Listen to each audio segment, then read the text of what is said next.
ಅನ್ವಯವಾಗುವಂತೆ ನಮ್ಮೆಲ್ಲ 7,50,000 ನೌಕರರಿಗೆ 3,50,000 ನಿವೃತ್ತ ನೌಕರರಿಗೆ 2ನೇ ವೇತನ ಆಯೋಗವನ್ನ ಏನು ಜಾರಿಗೊಳಿಸಿದ್ದಾರೆ ಸನ್ಮಾನ್ಯ ಮುಖ್ಯಮಂತ್ರಿಗಳಾಗಿರ್ತಕ್ಕಂಥ ಸಿದ್ದರಾಮಯ್ಯ ಸಾಹೇಬರಿಗೆ ಈ ಸಮಾವೇಶದ ಮೂಲಕ ಅಭಿಮಾನದ ಅಭಿನಂದನೆಗಳನ್ನು ನಾವೆಲ್ಲ ಅರ್ಪಿಸೋಣ.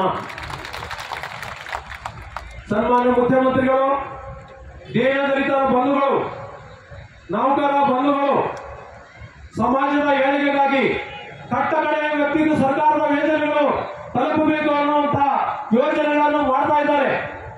5 ಭಾಗ್ಯಪರ ಯೋಜನೆಗಳನ್ನು ಕೊಟ್ಟಿದ್ದಾರೆ. ನಿವೃತ್ತ ನೌಕರರಿಗೆ ಕೊಡಬೇಕಾದಂತ ಇದು ಒಂದು 6ನೇ ಯೋಜನೆ, 6ನೇ ಭಾಗ್ಯ ಅಂತ ತಾವು ಕೊಡಬೇಕು ಅಂತ ಹೇಳಿ ಈ ವೇದಿಕೆ ಮೂಲಕ ಅವರಿಗೆ ನಾವು ಆಗ್ರಹಿಸ್ತಾ ಇದ್ದೇವೆ.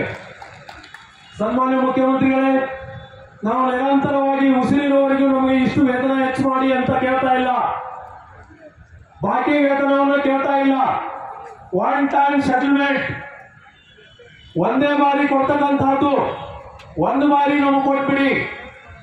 ಇಡೀ ರಾಜ್ಯದಲ್ಲಿ 1/7/22ರಿಂದ 31/7/24 ಅವಧಿಯಲ್ಲಿ 25 ತಿಂಗಳ ಅವಧಿಯಲ್ಲಿ ನಿವೃತ್ತರಾಗಿರ್ತಕ್ಕಂಥ ಸರ್ಕಾರಿ ನೌಕರರು HRMS ನಲ್ಲಿ ವೇತನ ಪಡೆಯುವಂತವರು 7ನೇ ವೇತನ ಆಯೋಗದ ಫಲಾನುಭವಿಗಳು ಈ ಕೇವಲ ರೌಂಡ್ ಆಫ್ 18,000 ನೌಕರರು ಮಾತ್ರ. ಸರ್ಕಾರಕ್ಕೆ ತಪ್ಪು ಸಂದೇಶ ಹೋಗಬಾರ್ದು. ಲಕ್ಷಾಂತರ ನೌಕರರು, ಅವರಿಗೆ ಒಬ್ಬೊಬ್ಬರಿಗೆ 10 ಲಕ್ಷ 15 ಲಕ್ಷ ಅಂದ್ರೆ ಲಕ್ಷಾಂತರ ಕೋಟಿ ಆಗಬಹುದು ಅನ್ನುವಂತ ತಪ್ಪು ತಿಳುವಳಿಕೆ ಬೇಡ. ಇಡೀ ರಾಜ್ಯದ ನೌಕರರಿಗೆ ಬೇಕಾಗಿರ್ತಕ್ಕಂಥ 7ನೇ ವೇತನದ ಆಯೋಗದ ಹಣವನ್ನ ಸನ್ಮಾನ್ಯ ಮುಖ್ಯಮಂತ್ರಿಗಳು ತಮ್ಮ ಬಜೆಟ್ನಲ್ಲಿ 26,000 ಕೋಟಿಯನ್ನು ತೆಗೆದಿರಿಸಿದ್ರು.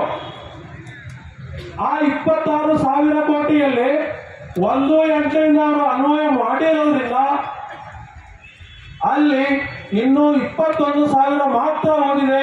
ಇನ್ನೂ 6,000 ಕೋಟಿ ಹಣ ಬಜೆಟ್ನಲ್ಲಿ 7ನೇ ವೇತನ ಆಯೋಗದ ಹಣ ಉಳಿದಿದೆ. ಸನ್ಮಾನ್ಯ ಮುಖ್ಯಮಂತ್ರಿಗಳೇ,